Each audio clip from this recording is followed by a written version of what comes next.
Welcome to the Strength Coach Collective, a podcast brought to you by T-Brain Business. We are here to help advance the strength and conditioning coaching community by bringing you a wide range of experts in the field. You can join our group at thestrengthcoachcollective.com. For today's episode, I'm your host, Kenny Markwardt, and I'm joined today by Coach Bill Parisi. Bill is an internationally recognized performance coach. He's the founder of Parisi Speed School and the executive director of the Fascia Training Academy. Thanks for joining me, Bill. I'm excited to do this. Thanks for having me, Kenny.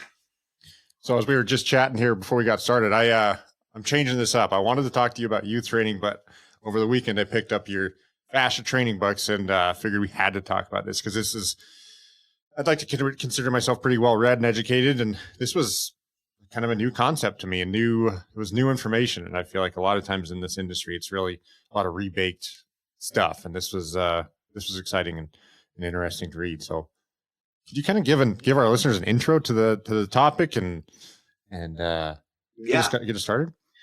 I think to do it justice, I'll give you the full background, right? How I got started and how I discovered, fascia and how I did a deep dive into it, learning about it. So I was an undersized high school football athlete. Coach said, go out for track to get faster.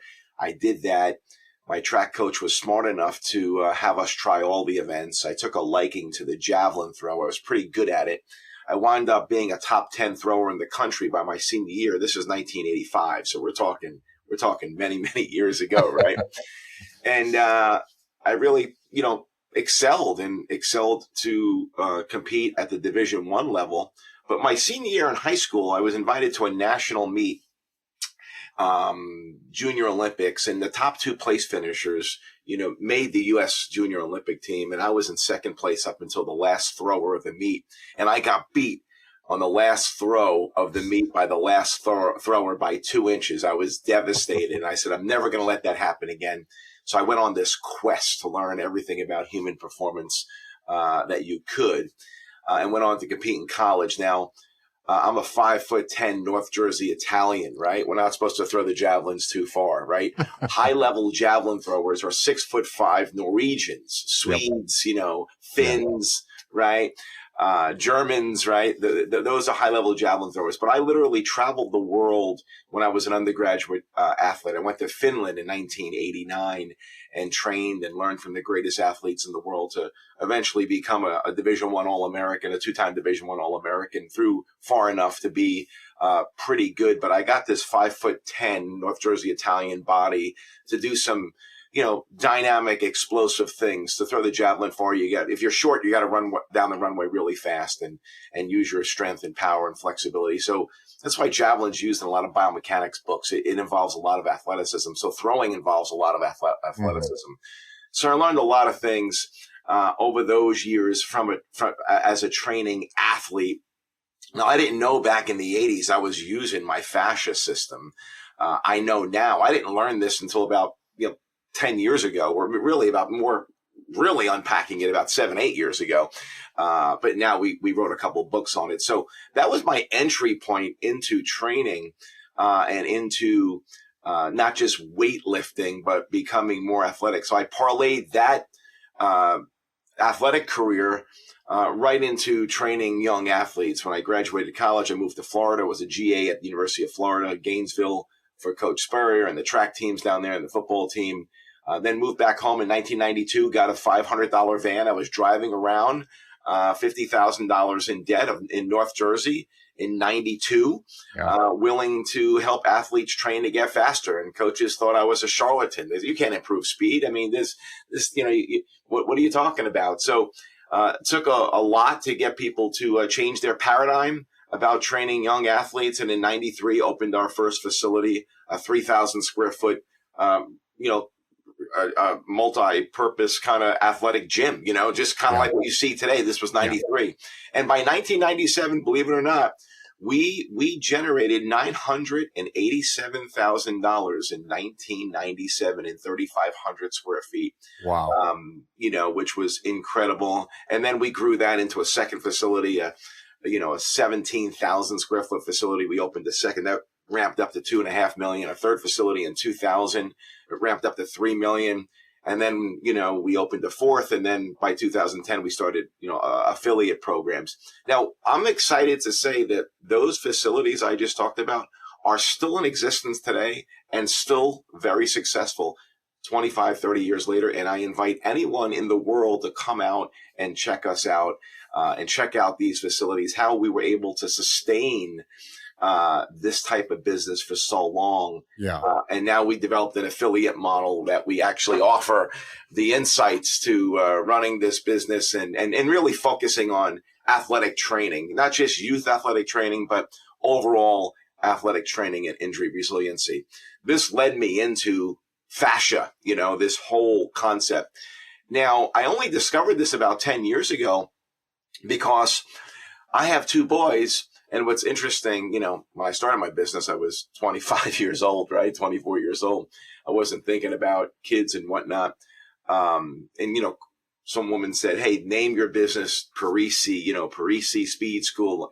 At first, we were called the Sports Conditioning Institute. I said, I don't know about that. If I have kids one day, there'll be a lot of pressure on them, if they don't grow up to be good athletes. So I was like, they said, no, man, your name has it. Maserati, Ferrari, Lamborghini. There's a ring to it, right?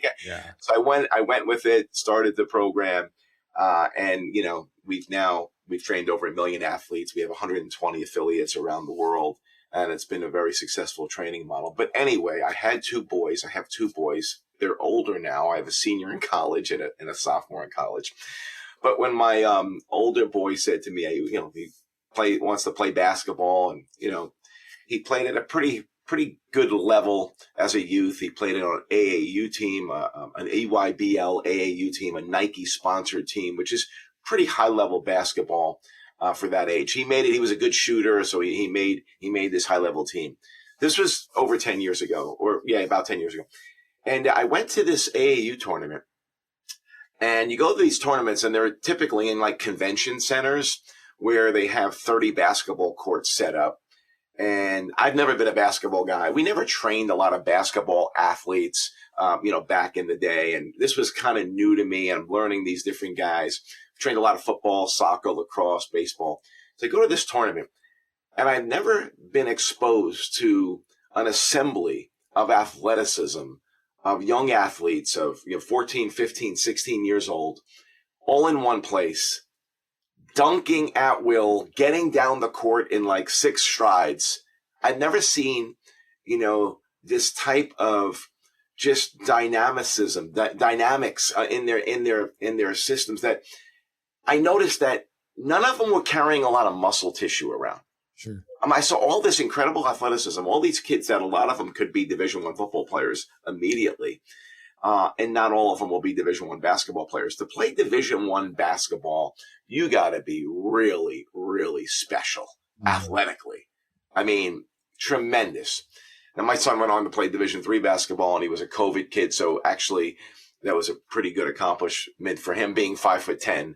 Yeah. But I learned a ton around this area, and that's really what led to my discovery of the fascia system, because I knew there was something other than the muscular system that was driving the athleticism to these athletes on that basketball court. That was the first discovery.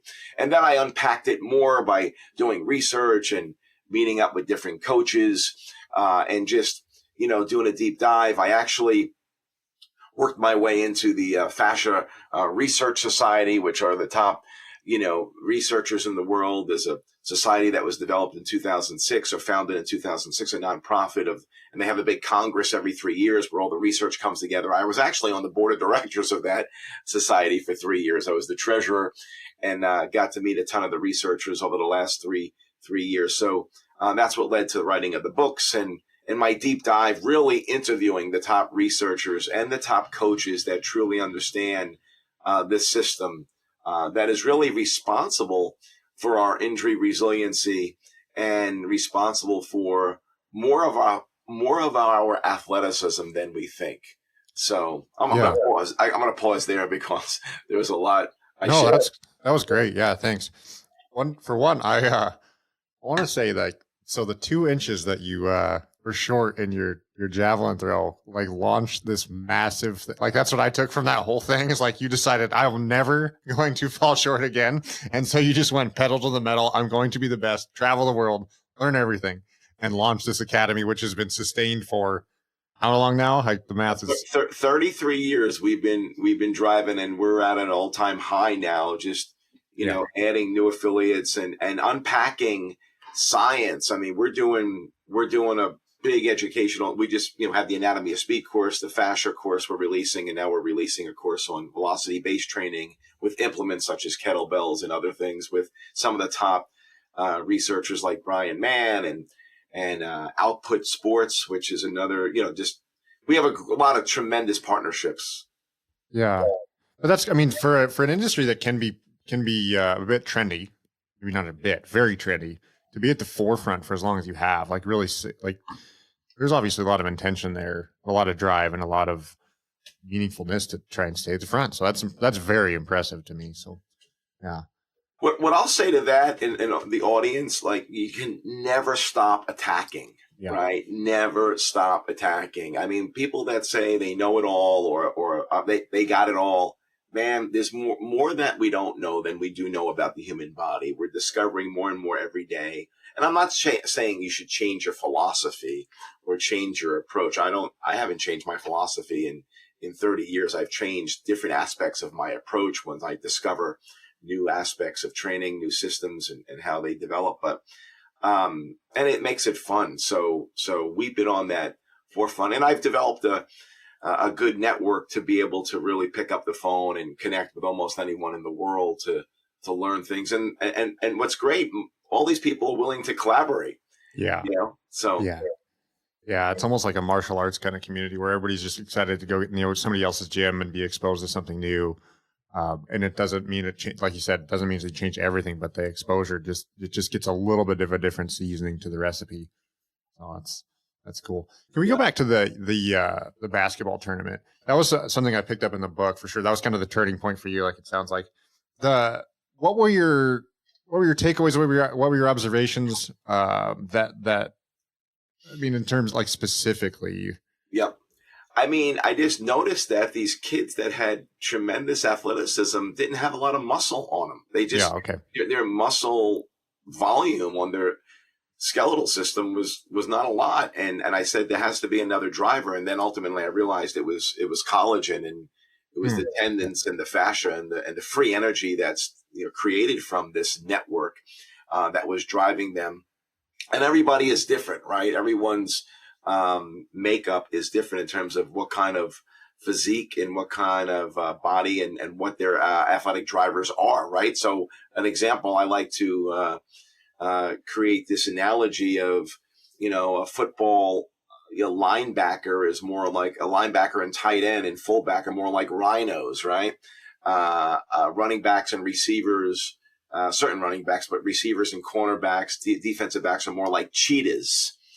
And your linemen are more like, elephants, right? I mean, strong, but slower, but can sustain large muscle forces or can generate large muscle forces, but not as fast. So, when you think about that, what drives the athleticism of cheetahs is not just muscle, but elastic tissue. We know that by science now, that 30 to 50% of athletic recoil is generated from free elastic energy from the collagen network in the body. And this collagen network absolutely can be developed through something called mechanical transduction, which really is the triggering of fibroblast cells to lay down collagen in areas of the body that's going to either create greater stability around the joint system and or create more athleticism and stretch shortening, a more dynamic stretch shortening cycle.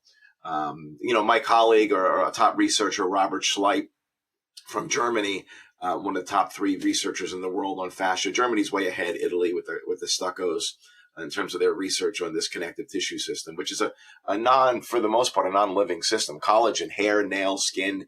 Well, it's the most abundant protein in the body. We have collagen in the ligaments, tendons, everywhere, all of our fascia. It's all collagen. 10% of it's living through fibroblast cells and fasciacytes or cells within the fascia system. But but this system is everywhere, and it actually is produced based on the type of stress we put on our body or the lack of stress.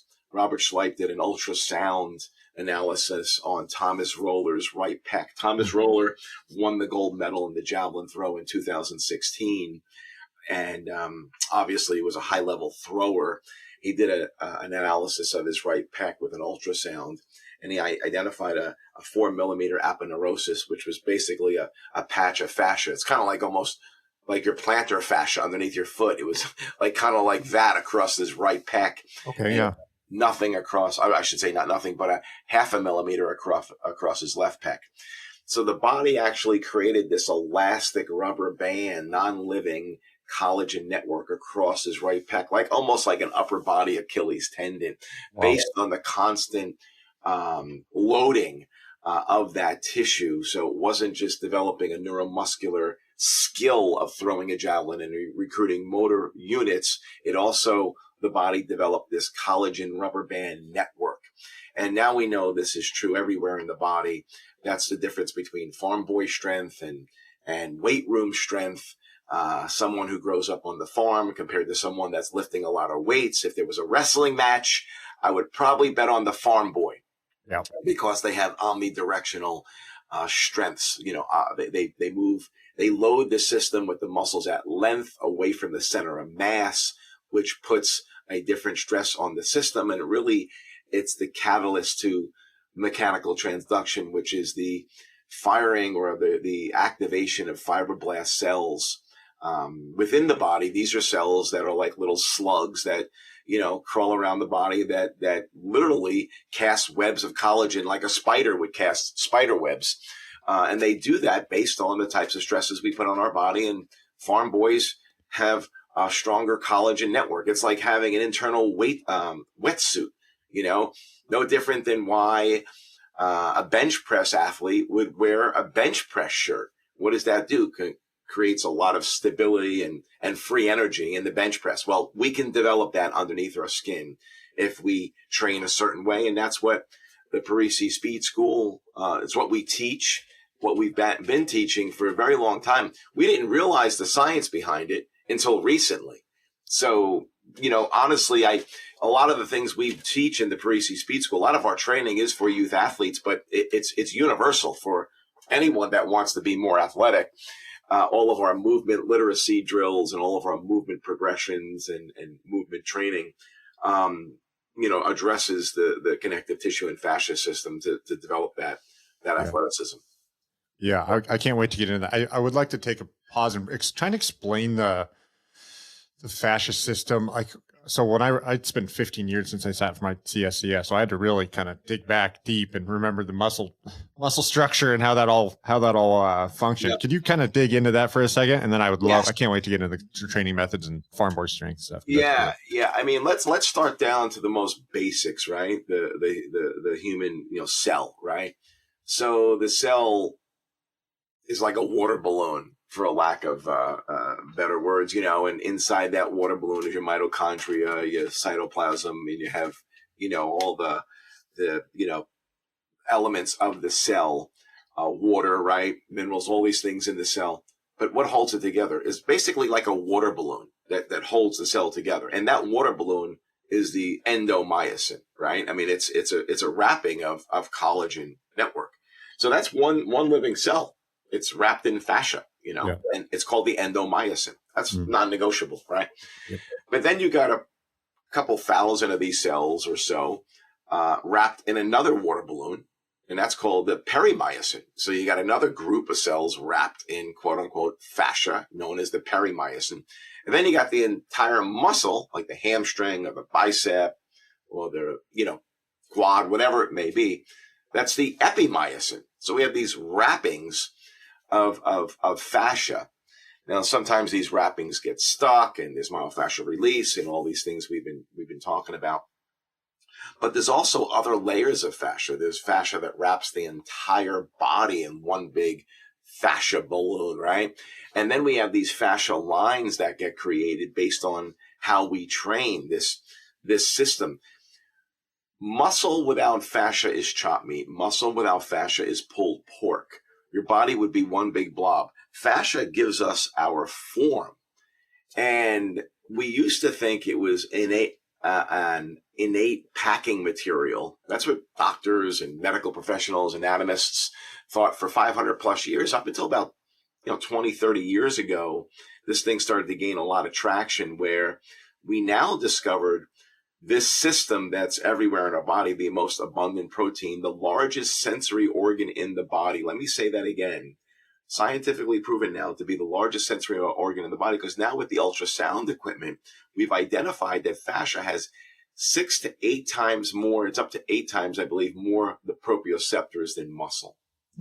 So it's a highly neurological system that's highly nerve innervated, but at the same time, it doesn't use a lot of energy. It's for the most part, it's collagen. Again, about 10% of it is cells, but it's innervated by nerve endings. So there's a lot that it does for us. So it's everywhere in the body. And, listen, when you sit a certain way for a long period of time, if you're immobile for any long distance, long periods of time, those fibroblast cells are going to start laying down collagen in a way that's like felt, where the collagen is kind of going in all these different directions, and it gets matted and stuck together like a carpet, right? It's not pliable at all. Sure. And that's what happens when our shoulders are rounded for long periods of time, when we have bad posture. We actually have this fascia, this wet cement that dries and becomes hard.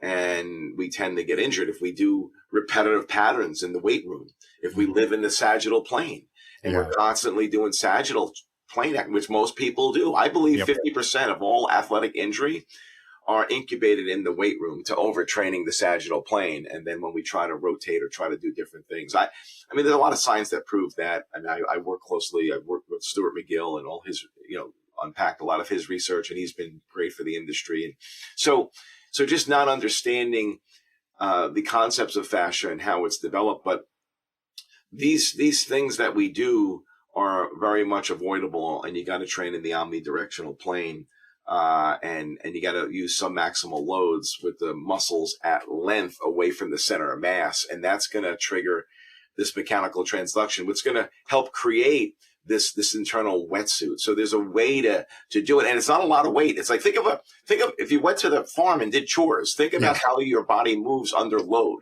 right? It's submaximal loading. It's omnidirections. It's in a lot of different multiplanar actions.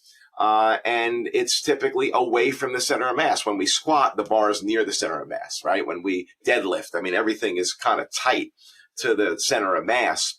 So when you use that type of, and I'm not saying that's wrong, like when you train that way, it's a couple things. One, you could go very high intensity because your range of motion is very limited, right? When you squat, you're bending at the ankle, knee, and hip. And if you're bending anything else, you're in trouble, right? Or when you deadlift, right? So it's intensity can be high, variance is very low.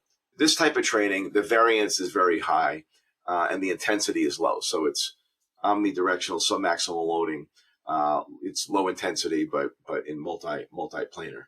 The one thing I'll just add to about fascia to get a better understanding, fascia is comprised of mainly water and collagen and ground substance.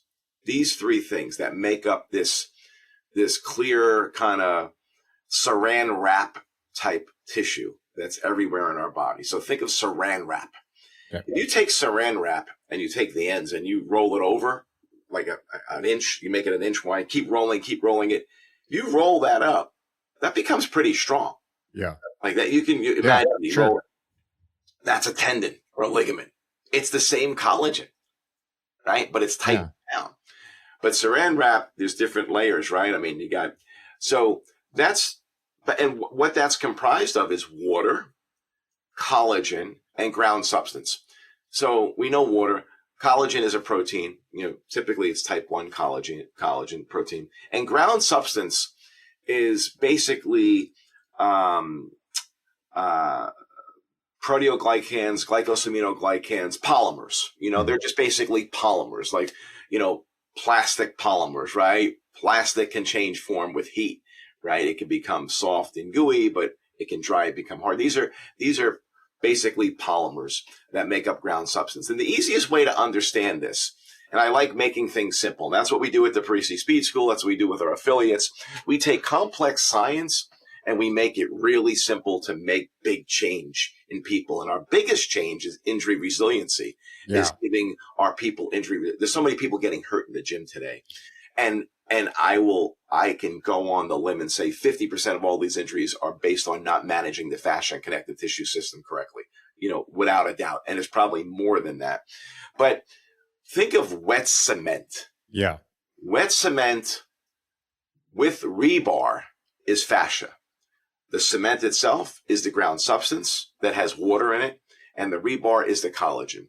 So think of the rebar being rubber, very flexible, but strong. Rebar, rubber, but flexible and stronger. And the wet cement are the proteoglycans, glycosaminoglycans, the hyaluron or hyaluronic acid. It's called hyaluron now. We know that with skin, you want hyaluronic acid. These are all these polymers that make up this wet cement known as ground substance. And we have this mixture, right, that's everywhere in our body. Now, what do you got to do if you want a healthy, musculoskeletal system? What do you got to do to cement to keep it fluid? You got to add water and you got to stir it. Yep. What do you got to do to stay healthy? Drink a lot of water. You got to move. Yeah. If you sit, for long periods of time, this wet cement in our shoulders starts to dry. The wet cement in our lower back starts to dry. We go for a long car ride. That wet cement is drying, meaning that, the fibroblast cells are casting these webs, fascia's coming into these areas. Even for 3 or 4 hours, it's being laid down. When you stand up and stretch, you're literally breaking the tissue. You're separating that collagen in a way that you're not going to allow it. That's why we don't put surgery patients in casts anymore. Right. Back in the day, people used to be get an ACL surgery. You're in a cast and you're not allowed to move. That's your career is over if you do that. Yeah. So there's a lot there to unpack.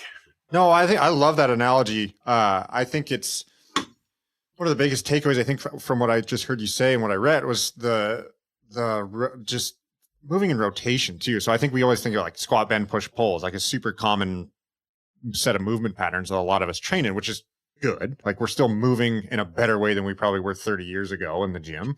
But a lot of the rotation is we're laying that cement down back and forth instead of in all directions.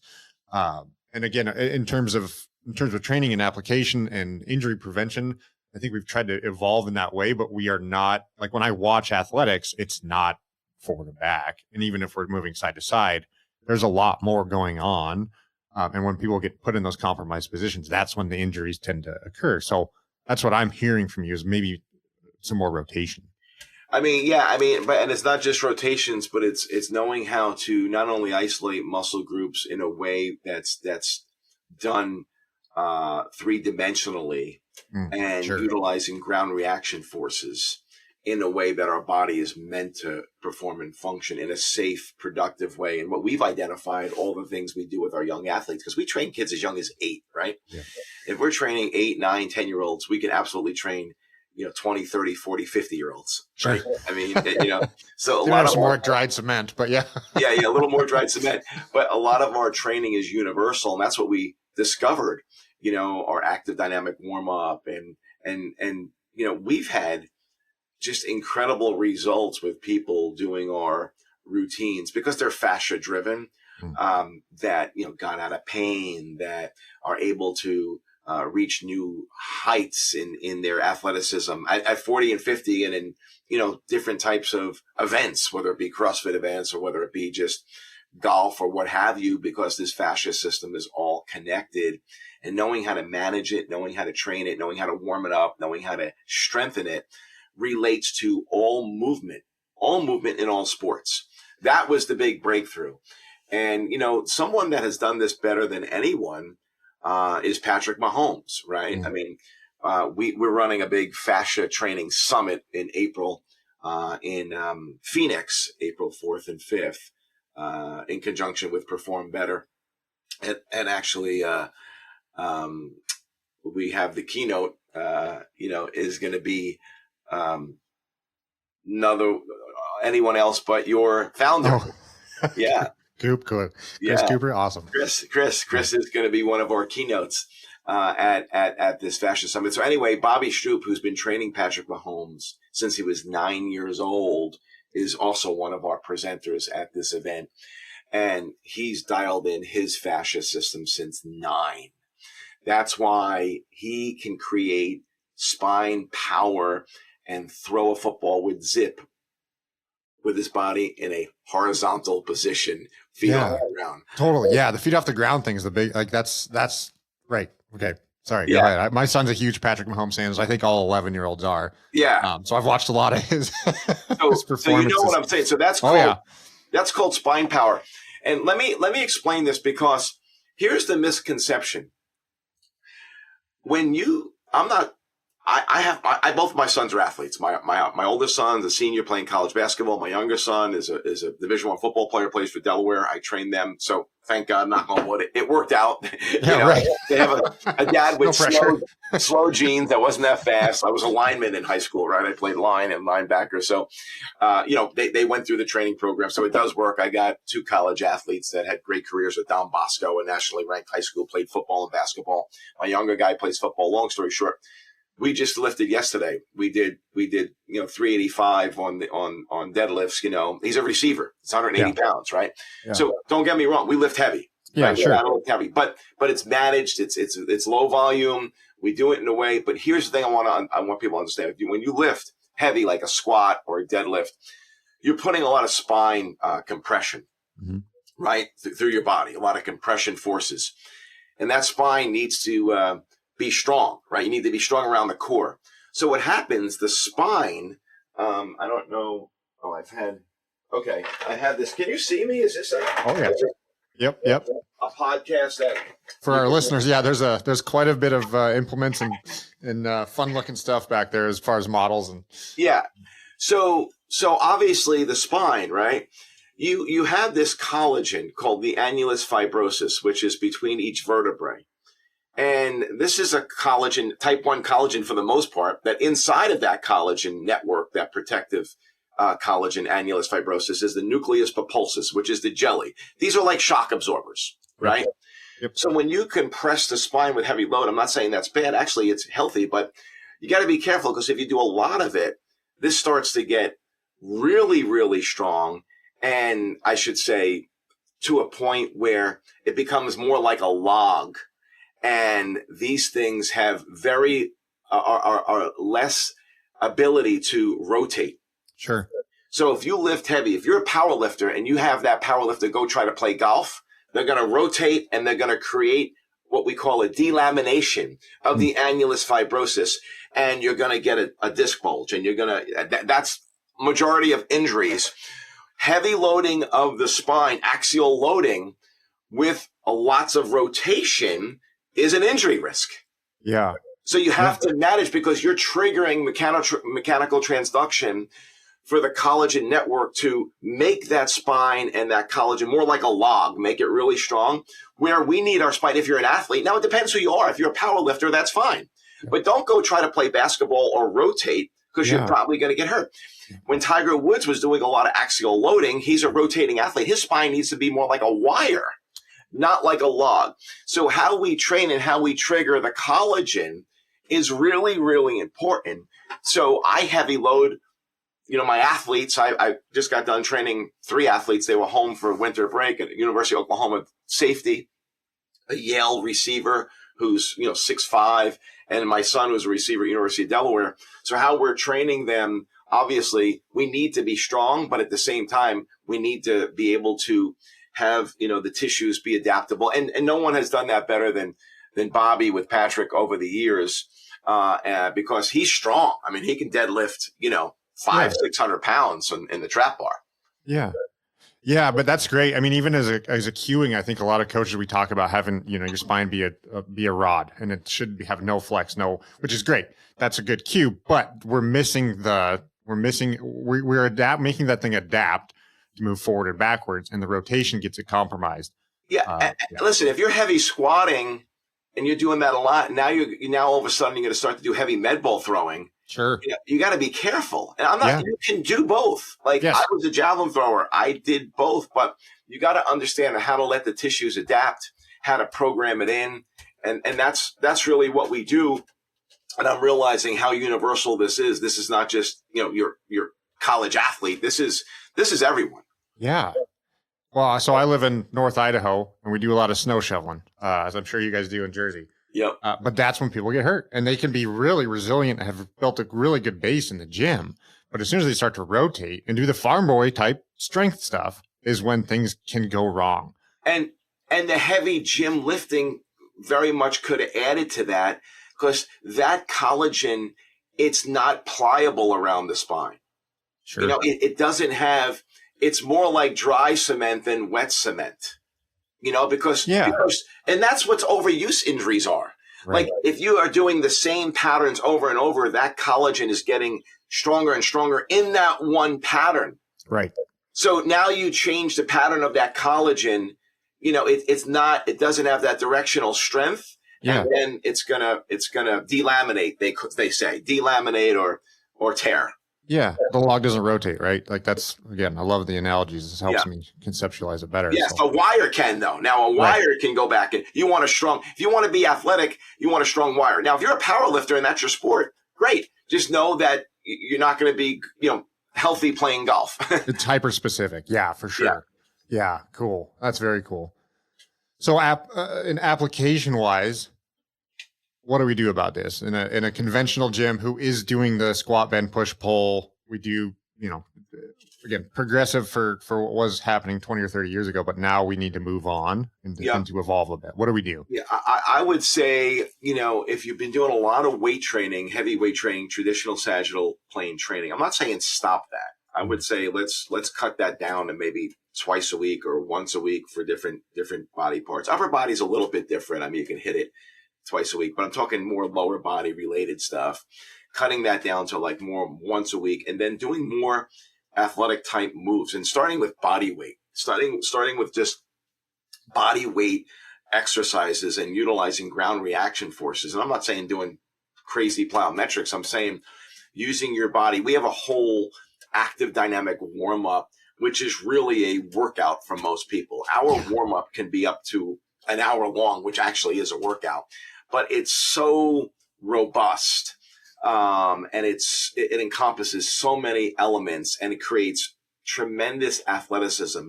It really develops work capacity. It develops, resiliency. It develops, the dynamics of the joints, stability, proprioception, endurance, all these things. So we have a very systematic approach to what we do, starting with the feet and ankles. We do typically warm up our athletes barefoot, and we go through a progression of some barefoot work, and then we work up the kinetic chain in terms of how we warm people up and attacking the hips and the core and all the way through. And we have a whole progression of really not only preparing an athlete for high intensity movements on the field or court or turf or gym floor, but really developing a very strong foundational base of athleticism. And that, I would say, if anything, for us, what we pioneered in the industry, and I just came back from NSCA coaches, and it's just very flattering. I have all these top strength coaches in the NFL and Division I football come up to me and say, "Hey man, you've been a great mentor. I got your DVDs." We put out educational DVDs in the late 90s, early 2000s. We were buying the inside cover of the NSCA journal for about 5 years straight, where we bought the inside cover, and we were selling DVDs before YouTube, before awesome. And we were shipping DVDs out of our active dynamic warm up. So, and that progressed. It's interesting because about 80% of our warm up is still the same from what we did. We tweaked it, but we were onto it. 30 years ago, being a javelin thrower, that was the system that drives the javelin throw. Like the javelin throwers aren't really big. We can't bench a lot. It's like what drives that incredible. It's ground reaction force and it's free energy and all this. So innately, I've been doing this type of training, and this is the type of training we've been promoting. But now I got the deep science that shows and proves exactly what we do, why we do it, and how it works. That's what's cool. Now we got the science, and it's called fascia training. Yeah, that's great. So if people want to learn more about this, you've got 3 books in order. I believe it's Fascia Training, A Whole System Approach. Then it's the Anatomy of Speed, which is very applicable, very like there's a lot in there as far as application, program design, movements. And then it's Fascia Training and Application, correct? That is correct. Those are the 3 books, and there's a ton of information. And what's really cool about that, we have live courses. We actually have an online course for the Anatomy of Speed. So, with that course, you get the book. So you can get the book and the course if you want it's like an 8-hour course that goes over the whole book with videos and drills. I mean, it's all in there in the online course. And if you want the next step, then there's a live 2-day course that we run throughout the country, where coaches can attend any one of our live courses. We usually have about 18 a year in all different cities. And we also have gyms that want to host a course. Like we come to your gym, we do it for your staff, we open it up to the public, and we both fill the room, and the gym gets a great deal or gets a couple free spots based on what they want to do. So that's another way just to learn, and that's just a very simple speed training certification, which incorporates a lot of what we're talking about, the fascia. And then the third book, Fascia Training and Application, obviously, that's a lot of that is in the Anatomy of Speed, but that takes fascia to a whole nother level, that book. Yes. And we're releasing a course on that soon as well. Yeah, they all go very deep, and they're all like the titans of industry. Like you basically did what you did when you after your javelin performance and traveled the world talking to the best. And that was a neat read to bring all these concepts to get like anatomy trained, Stu McGill. Like there were some really cool references in there. That's been my approach, right? I don't know it all. I'll never know it all, but I pride myself on knowing enough to identify who does know it all, or I should say who does know a lot about a specific topic, whether it be Tom Myers and really manual works in fascia. Like Tom will be first to admit he's not a performance guy. He's a manual works guy. So I tap into Tom for what he does, and he taps into me, and we run a big educational series together now, him and I, Anatomy Trains and Fascia Training Academy, tapping into Stuart McGill on the spine and spine health, right? Yeah. And Stu does know a lot.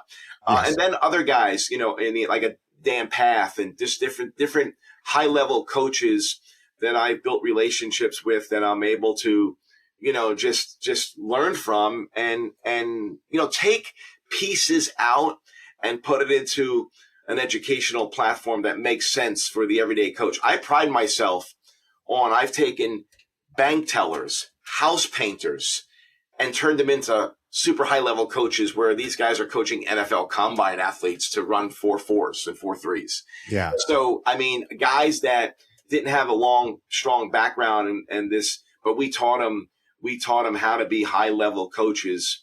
And that didn't happen in a couple months. That took years to get them to that level, but committed and, depends on where you want to go. Yeah. That was one of the major loves of that book, or all the books was, I mean, I read Anatomy Trains 10 years ago, Ultimate Back Fitness and Performance. Yeah, absolutely. You're well read, Kenny. You're well read. But what was hard about those books was I didn't know what to do about it. I understood it, but it was like, okay, well, like you said, Anatomy Trains is very, very, manual therapy based. And so it was kind of like, well, I get this, but now in my gym, I'm not sure how to convey this into my lab. And your book did a great job of saying, hey, this is what to do about this in terms of athletic performance and your populations in the gym. That's a really good point. It's very dense and it's very well done. The Anatomy Trains book. Yes, but it's really for your bodyworks professionals. And It also gives your coaches a good foundation understanding. I think we picked it up in terms of how do you apply it, like in our books. And that's why the partnership with Fascia Training Academy and Anatomy Trains has been so awesome. We've got a couple webinars coming up. We usually do 2 to 3 webinars a year where I go out and find high level experts. Like I bring in surgeons. I have a hip surgeon coming in. I have an ACL surgeon from Pennsylvania that does ACL surgery he has over 200 cases fully recovered back to play in 3 months. Oh my gosh. Yeah. Yeah. Oh my God. So tune in on that webinar coming in. Anatomy Train's coming up in the next bunch of weeks. Where do we find that? What's that? Where do we find that? It's not posted yet, but on Fascia Training Academy and Anatomy Trains. Okay. You'll see the surgery procedures and it's the connection between fascia and the recovery. Now, ironically, the doc who does these surgeries, Dr. Matt, his assistant, his prehab and rehab specialist, Samantha Morgan, has been an affiliate of ours. She has our Parisi affiliate for 10 years. A couple of years ago, she actually received her she's an athletic trainer. She received her PhD in athletic training focused on ACL prehab and rehab. So you not only got her, but you got Dr. Matt, who's pioneering this very unique technique. He doesn't even use stitches. He uses the body's own bone marrow and spins it, makes like a little bit of a slushy to create this cement to reinforce the tendon back in the knee. It's really incredible. So that's gonna be unpacked in the Anatomy Trains webinar. So it's been really fun finding the top pioneers in different areas of performance and injury and surgeries and bringing them out, to be known. So that's the benefit of being connected with us. Yeah, that's awesome. Again, that was, you brought it all back into application. For those of us who aren't as crazy as you, want to go travel the world and talk to the best, or don't have that network. Yeah. So thanks for doing that. The certification, you guys do have a ton of info, or ton of certification, ton of webinars on the Parisi Speed School. Which is the one specifically that you're referencing in terms of that relates to the Anatomy of Speed? But is that what it's called? The Anatomy of Speed course has everything I talked about in terms of the movement progressions and it's a foundation of the element of speed. We go deep into the active warm up, the fascia system, and we go deep into acceleration, multi-directional speed, top speed. But all those drills and skills are applicable to all people. Totally. You can do these drills, and all these drills, even though you're not trying to run fast on a soccer field or whatnot. But if I'm a 30-year-old CrossFit athlete or 40-year-old, these things will help you big time. All these drills and skills, because they're creating athleticism, and we're loading the tissue with ground reaction forces in different directions. That's all we need to know. Yeah. How to load the tissue safely and utilize ground reaction forces in a multi-planar fashion. Yes. Doing that is the foundation to health and performance. If you have the 40 or 50-year-old, you're just doing it at a much lower intensity. Yeah, but still applicable. Like even the 60 and 70, I think that some of the stuff we've talked about in the podcast before are the propensity for the elderly to fall. And so they need that athletic proprioception. They need the ability to move athletically, even if it looks different than somebody cutting diagonally on a quarter field, right? And you know what? That's so important, because we also teach the two different ways to acquire skill, right?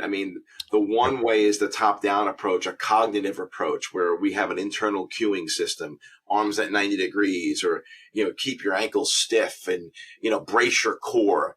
These are internal cues. Yeah. That's a cognitive top-down, little piano player in our head telling us what to do and sending that messaging through the nervous system, through what we call a motor engram, like a neurological pathway or highway that triggers this skill. That's one approach that we teach. The second approach is more of a dynamic systems approach, or what we call a bottoms up approach. So there's a top down approach.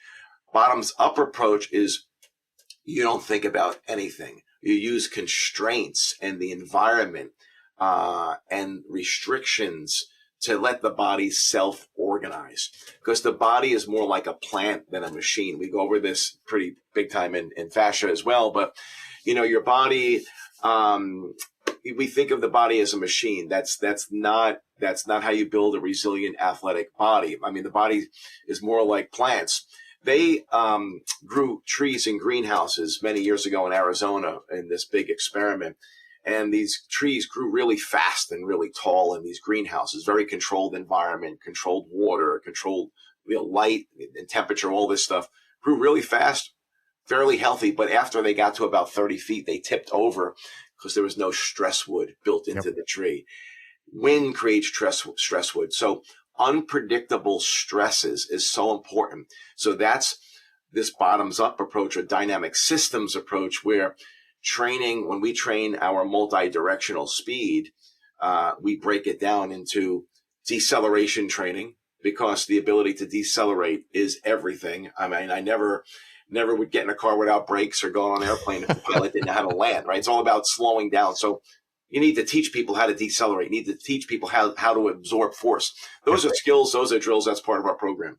The next part of what we go into is change of direction training, predetermined cognitive, predetermined change of direction training, knowing how to lower the center of gravity, knowing how to shorten your strides, knowing how to position your body, knowing how to take an impulse step, a projection step, knowing how to master that change of direction skill. The next area we go into is knowing how to run on curves, curvilinear running, just running on curves. Stresses the tissue in different ways, which is really important. The fourth and final area is agility, which is unpredictable reactionary training. And so we do this with all different types of modalities.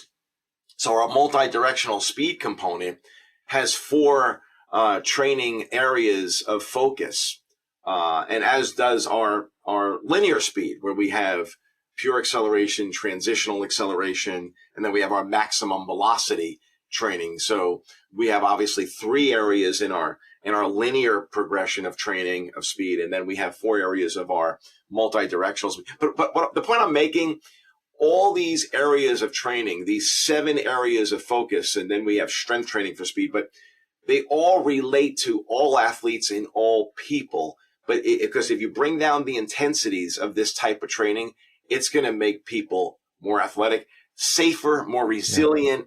Yeah. Think about it. Life is a sport. Like if you just want to be functional in life and get up and move around and just not break a hip when you trip, right? Or not get injured. Exactly. Yeah. That's agility. And doing these things, even at 50, I mean, they're game changers. For sure. And that tree analogy or reference and analogy is, again, perfect. Because even if you have a north and south wind, then you get an east or west wind, that tree's going down. Yep. So I love it, man. That's a great way to bring it all together. I really appreciate you. I really appreciate what work you're doing, the books you put out. I mean, over the weekend reading those things was transformative to some of my understanding of how I need to be working with my athletes. And I'm hoping that does the same for all the coaches that listen. Awesome. So, yeah. Thanks a lot. My pleasure, Kenny. Thanks for having me. Yeah. Guys, thanks for listening. You can join us at strengthcoachcollective.com and learn more. And find Bill at parisispeedschool.com, where those books are listed and all of those courses are as well. It's actually parisischool.com. Oh, you're right. Yeah, parisischool.com, and you'll look under, I think it's under education or one of the tabs there, and you'll see all the courses. But the Anatomy of Speed course is the course that really encompasses all this. And that's an online course if you want, and a live course. If you take one, you can take both. They're available. We have other mentorship programs we run throughout the year, stuff as well. Yeah, you guys have a clear passion for education. I love it. Thanks, Bill. Thank you, Kenny.